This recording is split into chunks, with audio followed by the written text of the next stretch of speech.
Becoming an artist is tough. Life is tough. When things don't quite pan out, it sort of breeds a type of skepticism and it can be quite difficult to then move forward. I'm going to be addressing that issue in this video and also discussing advice that's given on the internet and why perhaps you should take it with a bit of a pinch of salt. While I do this, I'm going to be showing some anime cover art that I worked on. I completed the line arts in the Becoming an Artist videos 4, 5 and 6, so check those out. But for now, here we go. So have you ever thought that you knew how the world worked, you knew how things should be, and then something happened and it turned out you were wrong all along? Things didn't go the way that they should have done, and you're trying to make sense of it. One of those things where I think a lot of people, that maybe they'll be in a relationship with someone and the other person will cheat on them or something, and then they'll think, well, why did that happen? I don't understand. Like, everything was going okay as far as I knew, and then I found out that it wasn't, and everything that I built my life around has now come to an end. And your kind of whole worldview just gets completely scrutinized and reviewed, and you're not sure what's real anymore. You're not sure what to believe. Or, you go to a job and you're doing what you think is a good job, you're working hard, and then suddenly you get a letter that says, just letting you know, you're fired. And you're like, wait, what? I'm fired? Or maybe you're told to your face. And again, you're just like, oh, I thought everything was going okay. I didn't know that there was a problem. Or sometimes you just follow the script, you follow the formula. There's the typical common knowledge advice about what to do to be successful or whatever.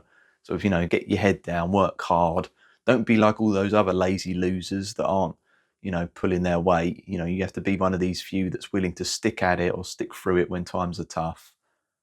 And you do that and you still don't succeed. After a while, too many of these things happen in a row. And I think it's natural to start thinking, wait a minute, I thought I knew how the world works, but it's not working out that way. And therefore you develop this sort of skepticism about everything.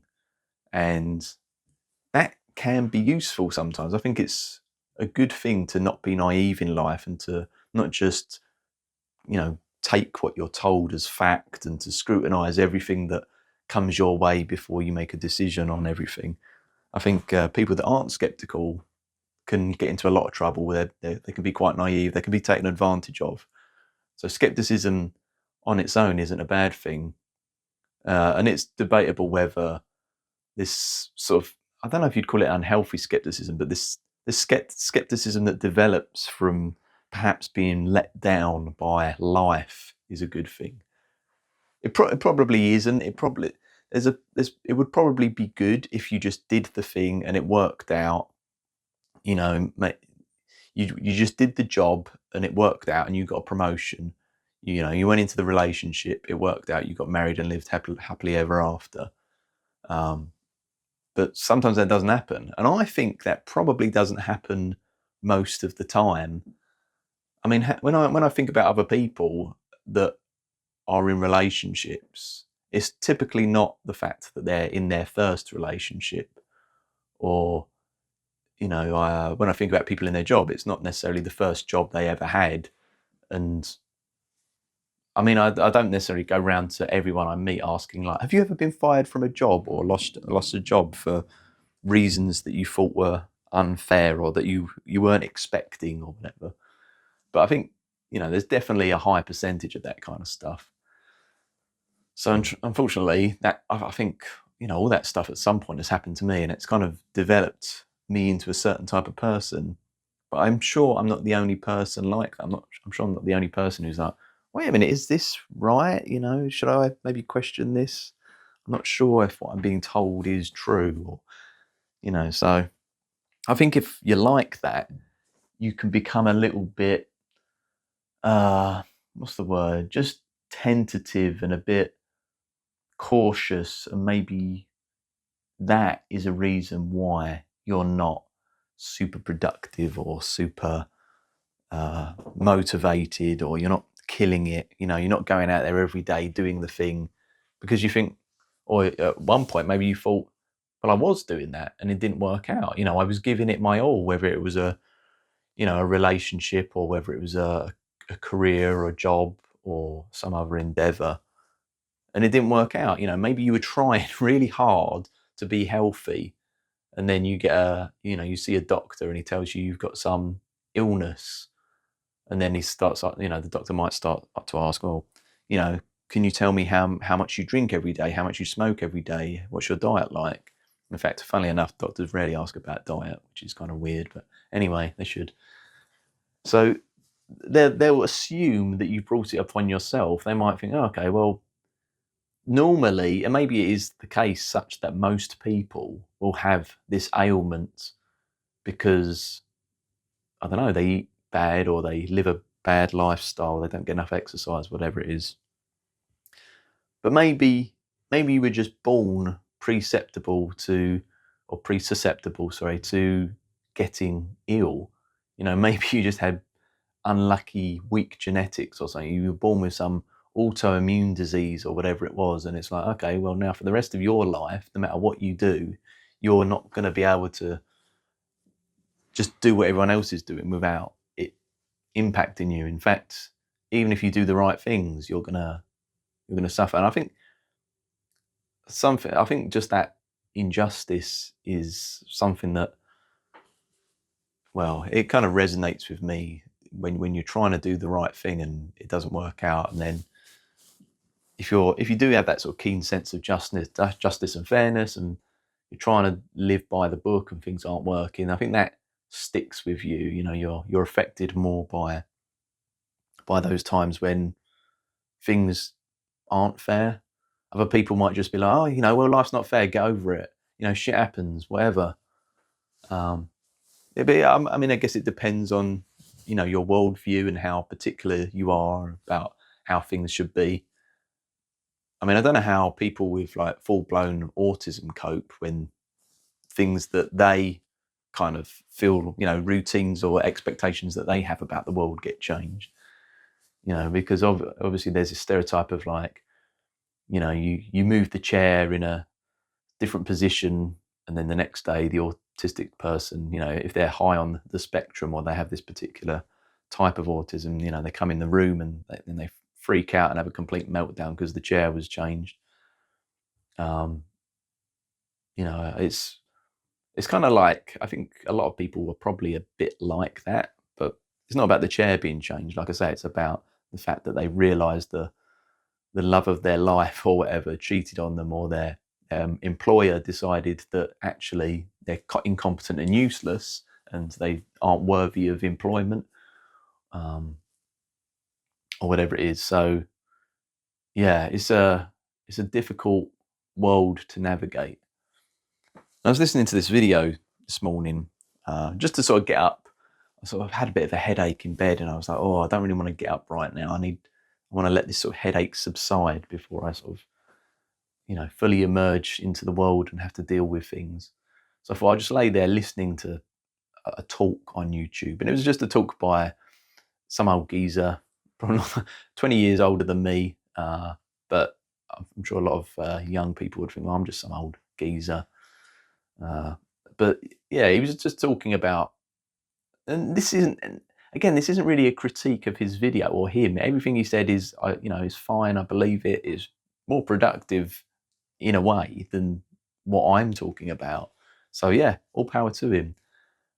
But there's two sides to every story, I guess, and his story was kind of talking about lots of life lessons he'd learned, things that he now no longer kind of cares about, and I guess that the gist seemed at first like, okay, here's I don't know, 10 things about life that I realised aren't important. And you kind of go into it maybe as a young 20-year-old thinking, okay, maybe I can learn something from this old wise geezer about, things he did in life that weren't important, and, I can save myself time, glean something from that information. But I think overall, this was very just specific to being 60, or maybe being 60 and being in a position where, things have panned out in a certain way. which is the trouble with all these advice videos. It's like I kind of know it in a way, kind of going into any advice video, that it's just going to be unspecific, unrelatable to a high degree, general.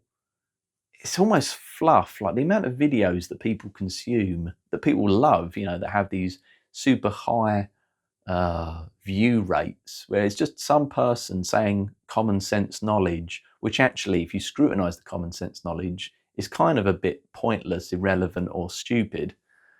You know, it's like people love it, and I love it, or at least I am willing to engage with it and see what people are saying.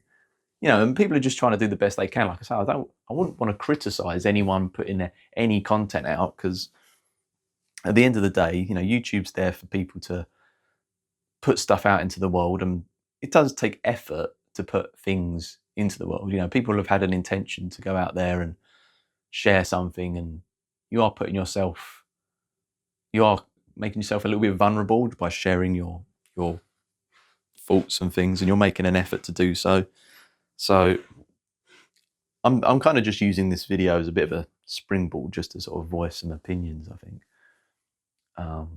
And my opinions, like I say, I mean, my opinions might even be wrong, but I mean, what I'm getting at is, I watched a top 10 life hacks video, and after listening to it, I thought actually every single one of these life hacks is wrong. You know, or, you know, it's top 10 things not to stress about. And I'm like, no, I think actually you should be stressing about these 10 things. So this is the trouble. I mean, maybe some people just are trying to be contrarians and trying to say the opposite thing for, you know, kind of popularity, because it's one of these things where it is a tactic, a strategy that works. You know, if you go against the grain, if you are trying to sort of confidently espouse the opposing argument to the sort of common consensus, then you look like you know what you're talking about. It's like, oh, this new professor has come along and said, actually, sugar is good for you, or actually, you know, exercise is killing you, or actually, you know, insert common knowledge about what is good for you and then invert it. You know, and people make careers off the back of that. I mean, really, most advice is just take it all with a grain of salt or whatever. But yeah, my personal opinion, a lot of the things that were being mentioned or said probably weren't necessarily for everyone to sort of take on face value and act upon. There's a few things. Okay, so I think the first one was like, don't compare yourself to others. Okay, I mean, yes, like I agree, you're wasting a lot of mental energy if you're spending a lot of time comparing yourself to others, especially if those others are more successful, because there's always going to be more successful, better people than you. So there's going to be someone better looking, there's always going to be someone more successful. There's anything you try and do in life, someone else would either have done it better already or would be capable of doing it better. So if you're fretting about that, then, you know, it's kind of a pointless endeavor. It's like worried about the fact that the sun's going to rise tomorrow. It's like, look, I'm sorry, it's going to happen. I mean, there's maybe a small chance it won't, but it is very highly likely it's going to happen. So, you know, divert your mental attention elsewhere. But people do still compare themselves to others. So there must be a reason why people are doing it, and why people aren't worried about the sun rising tomorrow or not. It's like, there's a reason why people are comparing themselves to others. And I think it's something to do with wanting to assess their status within society. They want to see where they fit into the world. And you kind of need to know, or historically humans have needed to know, you know, if you think back to like old tribal groups of hierarchy, you know, small hierarchy groups. I won't try and say the hierarchical. No, there you go, I said it, word. But yeah, it's like, okay, where am I in the pecking order? How, you know, what what am I adding to this group? You know, why am I where I'm at? And if I wanted to change the order that I'm in, what would I need to do that? You know, so I just always like to think about like a small tribe of like 30 people, which is probably how humans existed for the vast majority of humans' lives, existences, and even before we were quite human, we were probably, in much smaller tribes, not these huge societies that we're in now. We live in such a fucked up, weird, like world, like culture, society, civilization that it's not natural. Most things in the world aren't even natural. Like to be living in a country where we're all kind of connected, even if it's just through the fact that we all have to pay tax and follow the law, yet we don't even know, 99.9999% of the people who we share our kind of community, our country with. Anyway, so yeah, in the smaller groups, you wanted to compare yourselves to others because you wanted to see, like, I think you don't want to just think it. I think it's quite arrogant to think that you don't need to compare yourself to others. And I'm not saying you necessarily need to keep stressing about it or thinking about it 24/7, but you do need to check in and think, okay, well, what's that person doing that is beneficial, that the general consensus says is good, and therefore, is that something I need to consider doing so that, I would be a better person? So, I mean, I guess it depends how you interpret the sentence, don't compare yourself to others. But yeah, I kind of feel like there is, I'm not trying to just be a contrarian, but there is a benefit to comparing yourself to others, whereby if you just dismiss the whole phrase out the bat, I think you're going to lose out on life. And perhaps when you're older, like this old geezer, this 60-something-year-old, you don't need to worry about that. And I'm sure he himself would say, yeah, okay, this is just my perspective at my age. This is what I think. So this just relates to him and perhaps other similar people of a similar age. But yeah, maybe you should compare yourself. And if everyone is, working hard and you're just being lazy, maybe that comparison will make you not be lazy and work hard or do something productive with your life. Or maybe not. Because maybe if you're comparing yourself to others and you realise everyone else is sitting around playing computer games all day, you're just thinking, okay, well, I guess I can get away with that as well. So, yeah. But maybe I'm just saying, sometimes it's worth scrutinising common advice just to kind of see it from multiple angles rather than just like, okay, man said thing, I have to accept thing on face value. I will now live my life the way man said because man said thing. Not that anyone does that, and it's just, and most people don't really change their opinion on anything. They just look for people's opinions that are similar to their own opinions and validate their own opinions and just say, yes, we agree on the same thing, good, then walk away. Or if not, they'll go on YouTube in the YouTube comment section and say, you're an idiot, you don't know what the hell you're talking about, you shouldn't be posting, like, why are you even doing this, go kill yourself, or whatever people do like to comment these days. So yeah, sometimes there is benefit in comparing to others, perhaps especially when you're young and you're trying to sort of figure out where you're at. But as well, there's this thing about, like, not necessarily comparing, but judging. There's this idea that people don't judge you. Don't worry about it. The common advice is people, when you walk down the street and people look at you, people aren't judging you. They're just going about their day. They don't take a second thought about you. And even if they did, like, why does it matter? Why should you care?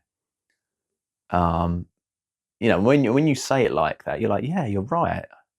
People don't really care, because when I walk down the street, and I have a goal, somewhere I need to get to, or I'm thinking about my own stupid little life. I'm not thinking about their stupid little life or what they're doing. I've got better things to do than contemplate some random stranger's life.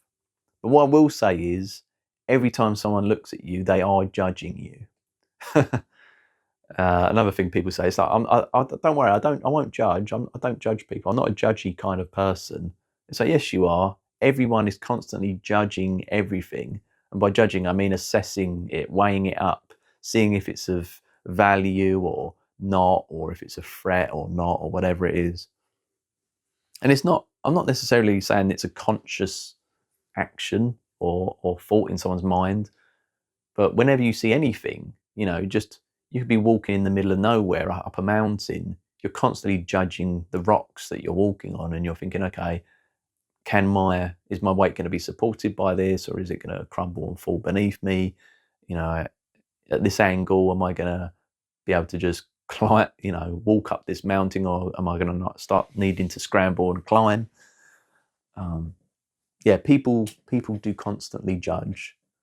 And then really it's from there, it's a case of, well, how much do people consciously judge? And people are different. Some people, they're going to be in their own little world going about their day. Most people, they're not consciously going to be judging or judging in a negative light. But that's not really what the statement is. It's just that people don't judge. So they do. And people are kind of comparing, people, women will walk down the street at night and they'll see a man walking like towards them, or they're on the other side of the road walking up behind them, and they will definitely be judging. They'll be trying to work out, is this guy stalking me? Is this guy a potential threat? It's what women are going to do, and men are going to walk towards another man and they're going to judge. They're going to think, not like I say, not necessarily consciously. I think a lot of this is unconscious, but most of our minds are unconscious. I think we think we're doing everything in our lives consciously all the time, but I wouldn't be surprised if 99% of everything we ever do in life is just unconscious. So it's probably worth taking into account the fact that even the act of judging is something that is going to be, it's going to be unconscious, but then so is most things. So, but yeah, a guy will be walking towards the street, towards another guy on the street. They'll be sizing each other up. Like, could I beat you in a physical fight if it were to happen, or are you safe? And people might say, oh, no, that's not everyone thinks like that. It's just paranoid people, anxious people, whatever. And yeah, I think, like I say, there's a spectrum of how much sort of actual conscious thought or consideration you'd give to every single encounter with people in general. There may be certain past experiences have caused people to be more cautious and more judgy, or give more people consideration than others. So there's a whole variety spectrum here. I think what I'm trying to say is it's complicated. The issue is quite complicated, and for some people, they are going to be walking down the street and they're going to see you. They're going to see me as a man who's like 6 foot tall, and if they're a 5 foot tall man, they might think, okay, he's quite tall, therefore quite intimidating. Maybe I won't fight him. Or maybe this, probably more likely, to be honest, is probably some, tough looking bloke will look at me and think, yeah, I could beat the shit out of this guy. So yeah, it's just, I think it's just a thing, isn't it? And but I don't know. I mean, again, I'm just talking from my own perspective. I think I'm right. I'm certainly right about the unconscious judging, but I think because I'm generally quite aware of, I wouldn't say aware of my unconscious, that's not true.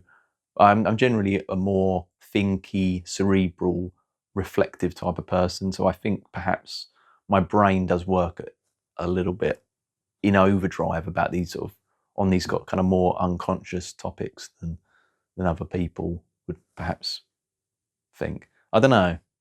I'm just putting out some counterpoints. People could either agree or disagree or just discuss. So it's just an interesting thing, isn't it? Another point was like, so the old geezer, he said, be less goal orientated and enjoy the day. And this is This is one of these mixed messages that I feel like we get in modern society. You have, on one hand, the sort of efficiency, workaholic, productivity bros who will say, oh, you need to get a lot done. There's so much to do in life. You need to get it done. There's so much work to be done. Here's how you can, get a lot of it done. Here's how you can be successful. Here's how you can, maximize your output, and, you should work hard and, be, have all these goals and, work towards them. And because, I mean, really in life, there's nothing wrong with, like, that's good advice. There's nothing wrong with having a goal, because if you don't have a goal, if you don't know where you're going, you're literally just floating in the void without any direction. And normally in life, in different scenarios, that's not a good idea. I think just moving up, down, left, right, forward and back, it's just a natural part of being a living, moving creature. And we should be therefore, well, maybe not moving back, but we should be moving forward towards something of value, because otherwise, what's the point? I could talk a bit more about that another time, but yeah. So anyway, you got people that do feel like you need the goals, and you do.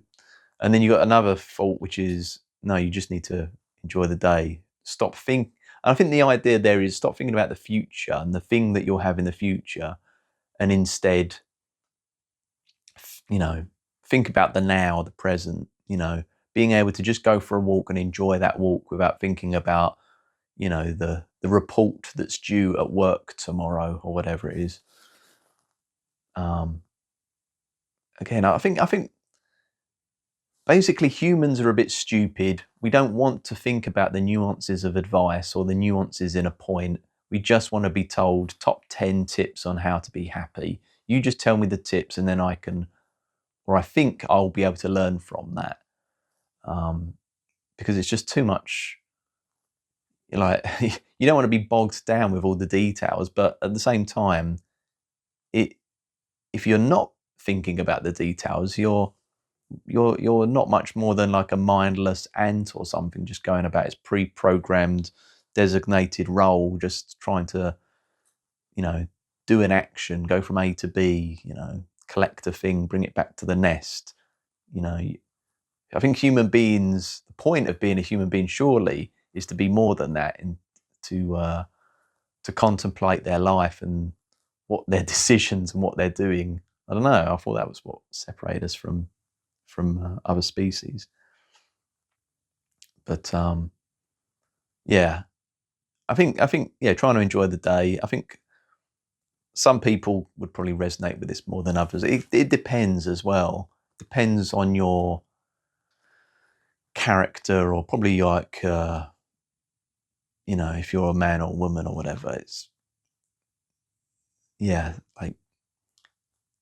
you should be able to enjoy the now. And there's this kind of meditative movement, trying to get in the zone, or trying to just reflect upon what is happening right now in order to detach yourself from the future.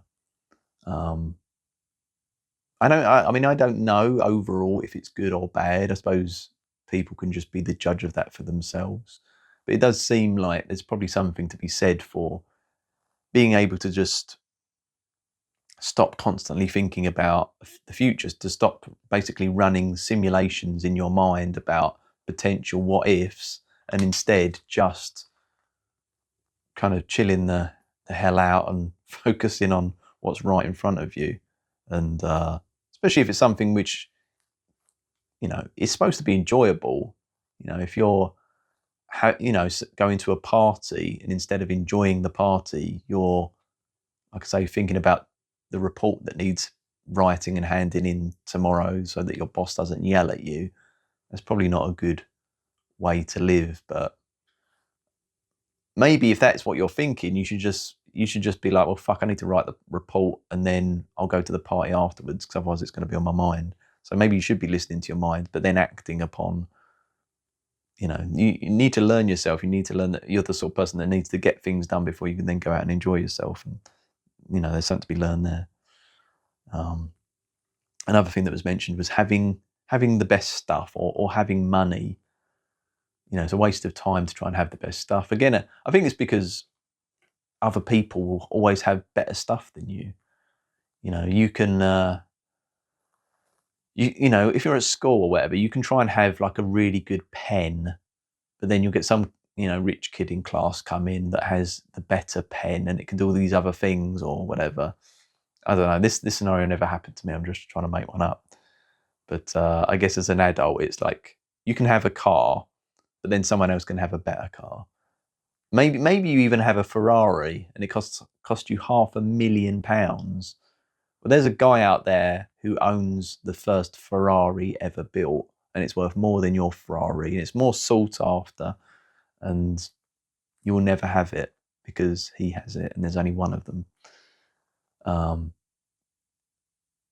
So, yeah, most people, you know, 99.999% of people aren't going to have the best stuff.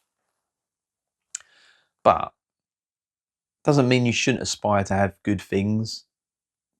Like, and I think there's something to be said for trying to have, you know, nice things sort of within your means.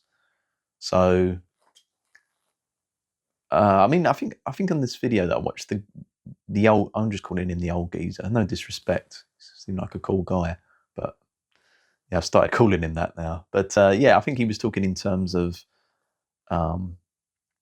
like his clothes and t-shirts and stuff. Like he would say, I think he said he bought like, they were like second hand or they were just cheap, you know, cheap clothes. He didn't really care much about the clothes that he wore. So therefore, you know, don't have the best stuff. I mean, in that scenario, trouble is people do judge. And yeah, most people probably don't, but there are going to be people who, for them, they do think about the clothes that they wear. They do think about the brands or the styling or just whether you're tidy or scruffy or whatever. And then they are going to compare themselves to you or make judgments about you and then treat you in a certain way based on how you present yourself. Trouble is, and it's worth being aware of that because that is just what people do. And I guess the thing there then is to think, well, either I don't care or there's nothing I can do about it. You know, I can't buy the latest brand that shows that I am of higher status or as high a status as the person that I'm conversing with.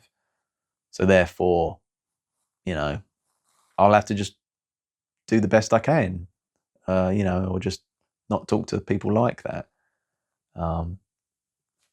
I mean, for me personally, I don't really care about brands or value that kind of stuff. And I think maybe that's partly because I can't afford it. Maybe it's partly because I've just got other things that I think are more important. And I think they are more important generally. Obviously, it's not good if your whole personality or the entire value of you as a person is the fact that, you know, you're walking down the street with expensive shoes and expensive sunglasses and an expensive hat or whatever. It's like, if that is all you've got, you know, you need to work on yourself. But so I don't necessarily value sort of having the best clothes in isolation, but I am aware of the fact that even though I don't judge people for how they're dressed or the brands they're wearing, I'm aware that other people are doing that. Because when you just, if you think about it, if you just walk around a shopping centre, a lot of things being sold are clothes. And it's like, and then you think, well, okay, well, why are people selling this? Why aren't most of the things being bought? I don't know. You know, things for people's hobbies, you know, like knitting needles and balls of wool or little toy trains or whatever. It's like, you sort of get that a little bit in shopping centres, but not really. Especially like, you know, the big shopping centres, it's just all clothes and restaurants. And you think, okay, well, what's that about? And it's like, okay, well, people are using clothes to modify themselves, their avatar, their persona, and how they're perceived as other people. And I think there's something to be said for like just the novelty of owning a new thing and being able to display that. It just makes you feel good. But yeah, I think a lot of it is because people want to look good, and they want to look good for other people. If you were the only human being on a planet, I don't think you would give a shit that you were traipsing around the desolate, empty world wearing rags or wearing like a Hugo Boss suit or a Marni suit or something, or better yet, a Savile Row tailor-made suit. Like, people don't give a shit, or wouldn't give a shit, because there would be no people to give a shit. If that makes sense. Anyway, I'm ranting a little bit here, but let's keep going. So, being liked by others, you shouldn't worry about being liked by others. It's like, I don't know, because if you're an unlikable person, then maybe it's worth knowing that, and therefore potentially you can adapt yourself to be more liked. Especially if maybe if you want to have friends and you don't have any friends, but you're also not worried about being liked by other people. You just want to be you, but at the same time you want to have friends. That whole thing isn't necessarily going to work. So I think being liked, again, it's just one of these natural human instincts that we have, which for most of human history has actually served us pretty well. So it's a good thing to kind of get on with people, to basically be liked. Because if you're in a group, maybe, okay, forget the tribal thing. You're just at work, you work in an office with 8 other people, let's just say. It's like, okay, if I'm the one that's liked, when there's some shit job that comes up that no one wants to do, are they going to give it to me, or are they going to give it to the person who no one kind of really likes? Maybe people try to look as though they're being fair and give it out regardless. But yeah, what I'm saying is, it can help you in life with just little things. It just kind of lubricates the cogs of life to just be liked by those around you, so that when you ask for a favour, they're happy to do it. Or when you want to just chat with people, they're happy to chat, and they don't think, oh, fuck's sake, I've got to talk to this arsehole again. So I think it's worth considering being liked by people and adapting yourself. I mean, it's true though. The crap thing is, if you're just miserable because you're changing yourself to such a point that you're unrecognizable to yourself just so that you can be liked, well, that's not healthy. And I think that's what's being said there. But also just wanted to offer the counterpoint. Another point that was mentioned was wanting to see the world. And I guess this is like tick everything off the bucket list, basically. So I guess it's like, maybe not. The idea is, be content with not achieving everything or doing everything. And again, I think this is very specific to when you're older. You kind of realize as you get older, you're not going to see the world. You're not going to see everything. You're not going to do everything that you want to do. Even if you don't want to see the world, even if you just want to stay at home playing video games, you're never going to play every video game that was ever made. Because by the time you're 60, even if you have caught up and played all the games that exist or existed at the time that you set that goal, say you're 50, in that 10 years, another million games would have been invented. And with the way AI is going, there's probably going to be within the next sort of decade or 20 years, there's probably going to be a million AI generated games to play. So it's just not achievable. But don't really have much to say about that one. But I guess that's one I kind of agree with. Just manage expectations, understand that you're not going to be able to achieve everything. But I think that's just a perspective you come to as you get older. So being right. So give up being right. Give up being correct. In other words, just realize that you don't know everything and learn every day, and understands that, you know, there's a whole load of stuff out there where if you stop thinking that you're right about everything and start learning, or, you know, trying to learn from other people's perspectives, opinions, things will be better. Again, it's a bit of a nuanced point. Not so much. I mean, I mostly agree with that. But like I've said in a previous video, you want to be able to project confidence in a professional setting. So me as an artist, like I don't feel very confident. Like most of the time I feel like I just don't know what the hell I'm doing. And I want to just be able to say, I don't know what I'm doing. I don't know if this is going to work. I don't know, I don't ever feel confident about any artistic project that I am about to start. And it's only during maybe the last 10% that I look at what I'm producing, I'm thinking, yeah, it actually looks really good. I can't believe I achieved that. And I'm really happy and satisfied. And I think it has a lot of value. But the lead up to it, I'm very kind of concerned that I'm just not good enough. I'm not experienced enough. I'm trying to produce some artwork, but I'm not good enough to do it. Yeah, I do it anyway. And as I've said, you don't want to be like that in a professional level. If you're trying to win work, if I want to win a commission and I say to the customer, I can draw you a picture of whatever it is, a character or something. It's like, I don't want to say, like, I'll be honest with you, I'm not sure it's going to look any good, but they normally turn out okay. So therefore, trust me. It's just that it doesn't give enough confidence. So therefore you need confidence in your abilities, and you need to know that you're right in order to project that confidence. So being right can kind of give you, or feeling as though you're right about things can kind of give you confidence in order to influence other people. And that in life is a skill that is worth having.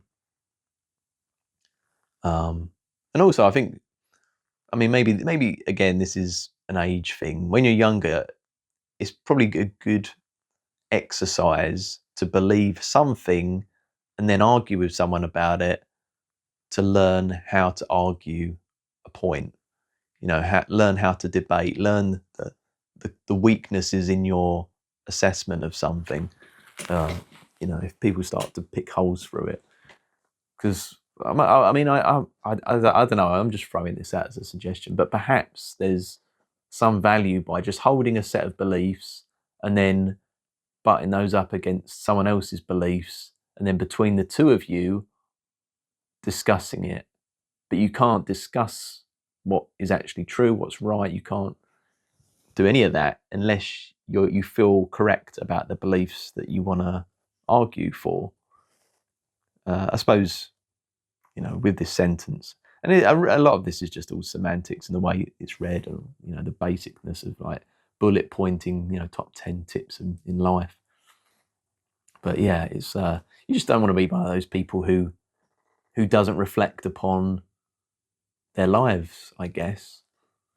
Because if you think you're always right, and you could be one of these people, you've got to the age of 20, and from that point on, I'm done. Everything I think is set in stone. I'm always correct about everything I think. I don't think about any grey areas, any nuance. I think in black and white, and everything I think is right, and everything everyone else thinks is wrong. I mean, that's just dumb, stupid, and naive. And yes, don't be like that. But being right, as in at least adopting the opinion for a time that you are correct, but then being willing to not be right, is probably valuable. Another point was that was mentioned was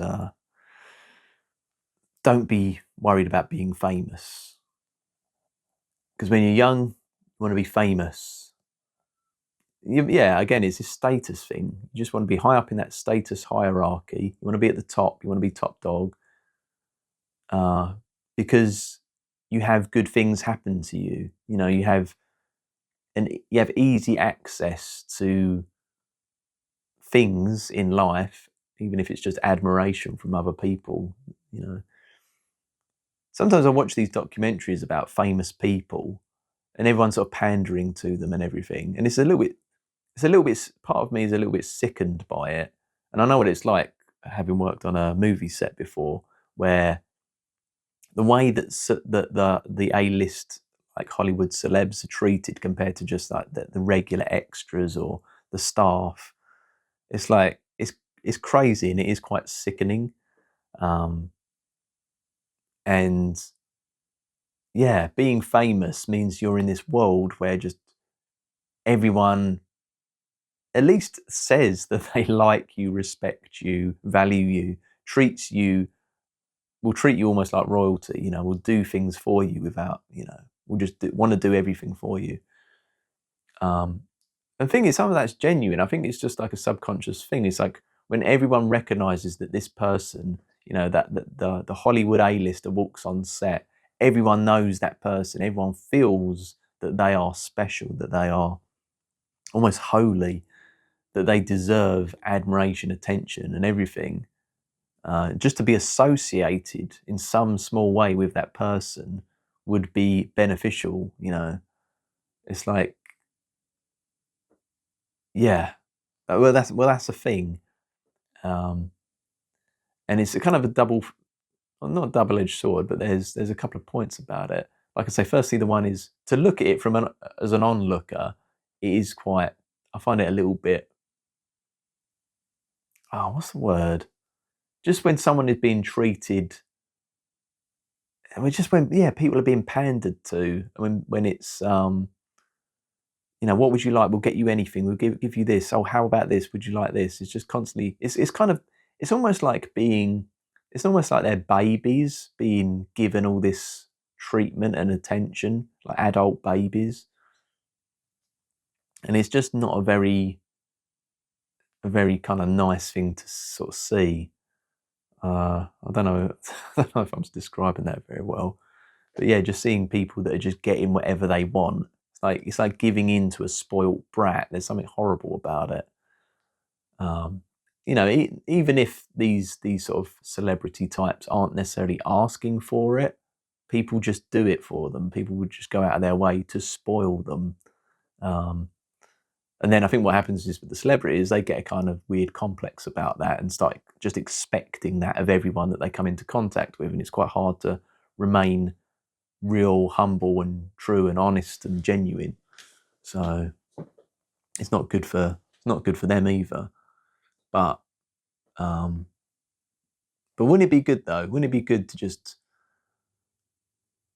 be able to go out into the world and know that there's very little chance of people wanting to ever, I don't know, attack you or threaten you or call out abuse to you, or, you know, not that I'm saying that people do that to me most days anyway. That very rarely happens to most people anyway. But instead, you know, the worst that's going to happen to you is people are going to come up to you and tell you how amazing you are. Must be a bit surreal, but at the same time, for me personally, being quite introvert, the thought of being like a known celebrity and having to deal with people constantly, I'd find quite irritating, I think. But yeah, wanting to be famous, I think you just have to realise that the lifestyle of someone who is famous is, you know, it comes with a lot of pitfalls. Like I say, you know, you can become quite a spoilt brat, basically, an adult spoilt brat, quite not a great person really. I think that's quite true of most celebrities. They, you know, you end up living in a different world from regular people, and regular people would just think you're an arsehole, basically. So, but do they care? Would you care living in your mansion, having these you know, these lavish parties with all these people that want to tell you how great you are?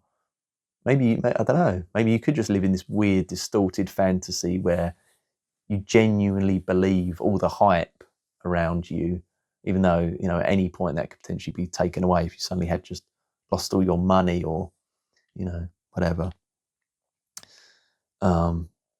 Just saying, yeah, it's probably right. You probably shouldn't aspire to being famous. I don't know. Maybe you should. I don't know.